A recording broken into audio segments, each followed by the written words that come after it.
મારા કહેવાય કે નહીં, પણ હું તેમ છતાં કહીશ, તમને કોરાણે મૂકવામાં આવ્યા સંગઠનને લઈને, સાચી વાત છે? અને મૂકવામાં આવ્યા તો આ કેટલું યોગ્ય છે, કોંગ્રેસ માટે કેટલું યોગ્ય છે?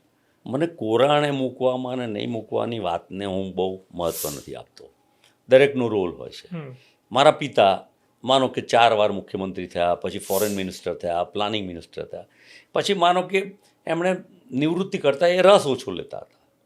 મારા દાદા નાના એ લગભગ 93 વર્ષ સુધી એ એક્ટિવને રહ્યા, અને હું મારી પ્રવૃત્તિ ચાલુ રાખું છું.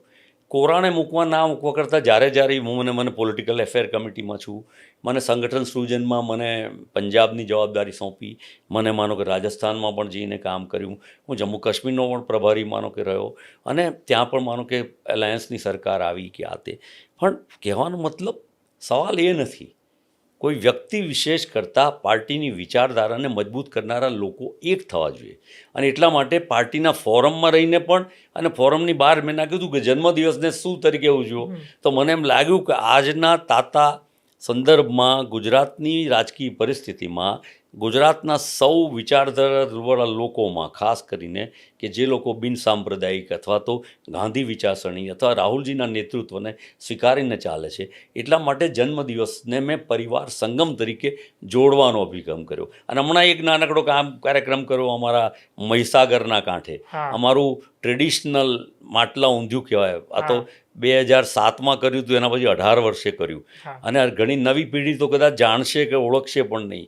એ તો બધા સુરતનું પેલું ઉબાડિયું છે એમ જ માને કે ઉબાડિયા પ્રમાણેનું છે.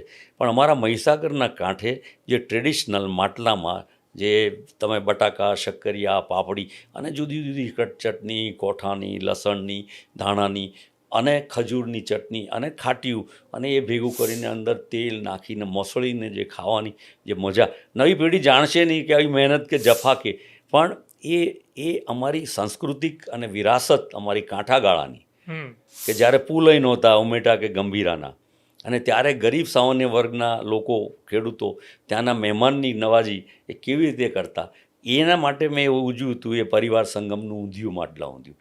ત્યારે પણ બધા આવ્યા હતા, અને એ બાને ભેગા થાય, વાતચીત, ચર્ચા અને ડાયલોગથી મતભેદ ઓછા થાય, અને પછી એક દિશામાં બધા લાગી પડે.